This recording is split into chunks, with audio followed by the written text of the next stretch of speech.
Hey, what's up, YouTube? Cholula here again with HOC Comics.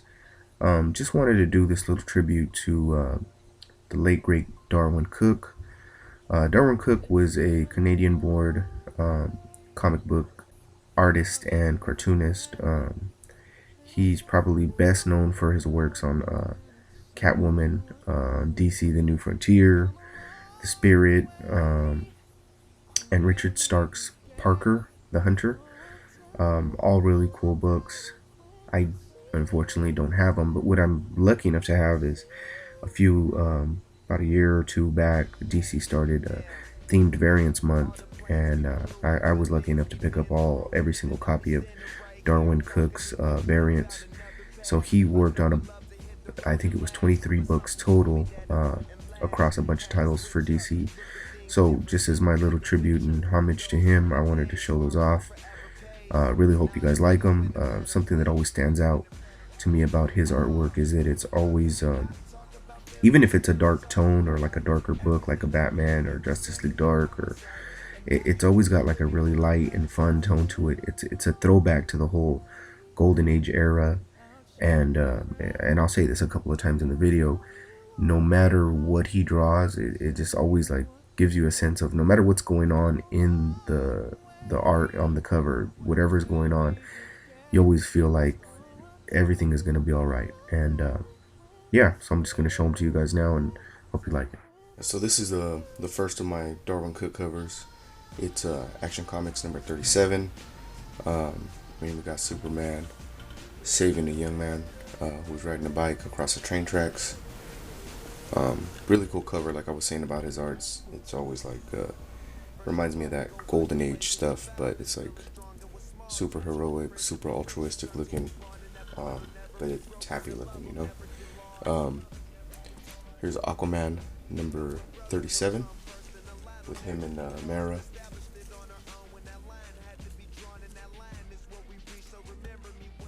Really like this one. This one is Batgirl number 37. It's like I don't know, it's kind of funny. You can't tell if she's like leading the police on the chase or if they're kind of chasing her for being a vigilante. But you know, she's got a smile on her face and makes it look like whatever she's doing, she's having fun. Really love this cover right here. This is Batman number 37. We got all the villains there up front. You know, we got Joker, we got Riddler dead center, Scarecrow on the far left, and right above Two-Face. Bane is above top left. Nice shot of Catwoman, kind of slyly looking over her shoulder, and one of my favorite, Poison Ivy, right above Joker. Everyone just looks really cool in this cover. I love this cover. Next is Batman and Robin. This is number 37. Again, just really cool cover. I mean, even though it's not as light as the other covers, well, you know, Batman's always dark, even the last Batman cover, but you know, there's still something fun about it. There's still something very like super Golden Agey and heroic about it. Next I have Batman Superman number 17, and again, you know, this is just one of his, no matter what's going on in the story, he always makes it seem like everything's going to be okay just by the look of his heroes. You know, Batman and Superman are both smiling. That's rare to see Batman smiling. They just disarmed a bomb. Looks cool. Next I got Catwoman number 37. There she is, you know, running across the rooftops. Big, bright, beautiful white moon in the background. Gotham City skyline in the background. She's losing some jewels on her way out, but you know, she's still happy with the job she did. Cool. Next I have Detective Comics number 37. I really like this cover also. I think I really like all the Batman covers. It's cool, you know, you get to see that side of Alfred of, you know, look, he's taking care of Bruce. After everything that Bruce has done, looks like we got the sun rising in the distance, so you know he's been up and out all night. And a cool portrait of his parents, top left.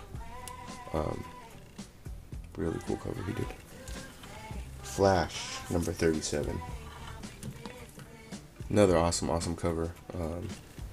Got him, racing. He's, running like always. He's beating out a speedboat, a plane, and just about to overtake that race car. Checkered flag in the background. Flash is always gonna win, and he's got a smile on his face too. Next, I have Grayson, number 5. See, there's always somebody smiling in Darwyn Cooke's covers. I'm not sure who she is. If anybody knows, let me know. But cool cover. Looks like they're falling down some hatch or some manhole looking thing. He looks like he's in trouble, but I'm telling you, even when the good guy's in trouble in Darwyn Cooke's covers, it gives you the sense that everything's gonna be all right. Here's a really cool Green Lantern cover. Green Lantern number 37. He's out in space. Got Earth and Earth, Mars, and the sun in the background. Hal's off to go do some good, it looks like. Green Lantern Corps, number 37.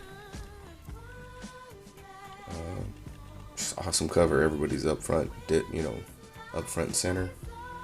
Chest out, square jawed. It's that classic, super classic superhero look that he gives everyone, and it's not. It's really nostalgic. It brings back feelings of nostalgia of opening up like a Golden Age book and seeing Superman or all those Golden Age characters drawn in the original way that they were. But you can tell it's newer, but it's really cool. Next, I got a newer aged hero, but still drawn in his classic fashion. Harley Quinn, number 13. It's really cartoony looking in that, she's got that really surprised expression because she's lighting she just lit her, what do you call it? Her lighter up to see where she's at. She's in a room full of dynamite. It reminds me of all the old school, like Looney Tune cartoons. Really cool. A little detail that I don't think I'd noticed before was she has little skull earrings. That's pretty cool. I just picked that up now. Oh man, I love this one, and I know a lot of people have been back on this. He-Man and the Eternity War. This is number 1. Awesome cover. We got He-Man, She-Ra, Skeletor in the background doing battle right in the middle. And even when the characters are grimacing, like they look focused, they look intent to go do battle. I mean, they still look like they're smiling, like they're happy. There's something happy about it. No matter how dark the cover is, it's like there's something light. There's like a whimsical, I guess, for lack of a better word, tone to his art. Just dope. Justice League, number 37.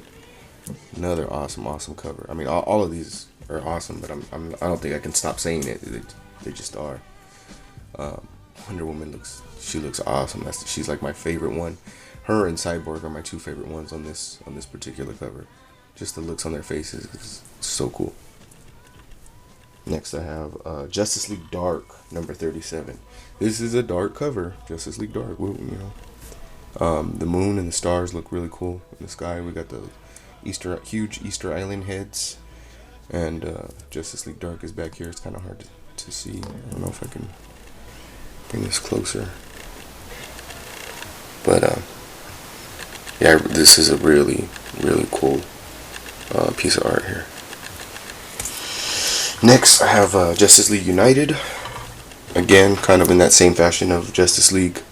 Everyone's smiling. They're headed off into battle, but everyone seems to be smiling, and they know that everything's gonna be all right.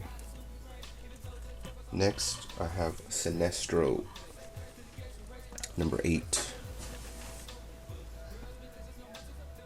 Sitting on his throne.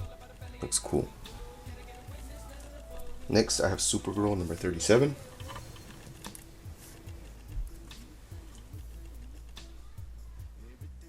I don't know the name of her horse or the cat, but that's Krypton, right? Crypto? Yeah, Crypto, the super dog. Next, I have Superman, number 37. I like this one because it's kind of cool. It shows, what I'm guessing is the inside of Clark's apartment. Or maybe no. You know what? This is the inside like of a janitor closet. We got a janitor uniform there. He changed really quick, hung his stuff up, and he's out. He's out the, not even out the door. He's out the window, and he's ready for action. Really cool. Next, I have Superman, Wonder Woman, number 14. This is I like this one a lot because it's just so it shows them like having fun. It almost reminds me like, oh, like this is Adam and Eve in the garden before all the bad stuff went down. Even though he's eating the apple, I don't know. It just looks like they're a really enthralled couple having a picnic or something. And even the leaves that are on the ground are kind of in the shapes of hearts. Awesome background, and it's just the facial expressions that he gives his characters that I've always liked about him. Next, I have Teen Titans number 5. He gives it that kind of like a Norman Rockwell kind of Americana piece. You got, it looks like some teens just having fun that were at some point a garage band, but now they're out there playing to the crowd. Really cool. And last but not least is Wonder Woman number 37. She's out there doing battle, tearing it up. And again, it's just the facial expressions. Like they're really simple, but they convey so much. And that's what I love about his art. It's like it's simple, it's regal, it's a throwback to the Golden Age style. And even in its like simplicity, it shows so much. It shows the person who's looking at it and appreciating it so much. I guess because it's so simple, it leaves it up to your own interpretation. But again, like with all of his stuff, I always feel like when I'm looking at it, no matter what's going on in the background or in the foreground or who's doing what to who in the cover, it's just like, well, when this is all done, everything's gonna be all right. It's gonna be back to normal. So that's just my collection of what I have from the late great Mr. Darwyn Cooke. If you guys have any artwork by him that you'd like to show, I encourage you to make a video and show it. If you have any suggestions of, I don't want to call them key issues, but like maybe your favorites, just your favorite of his artwork that you'd like to tell me about or show off, I'd love to hear about it. So leave it in the comments, and thank you so much for watching.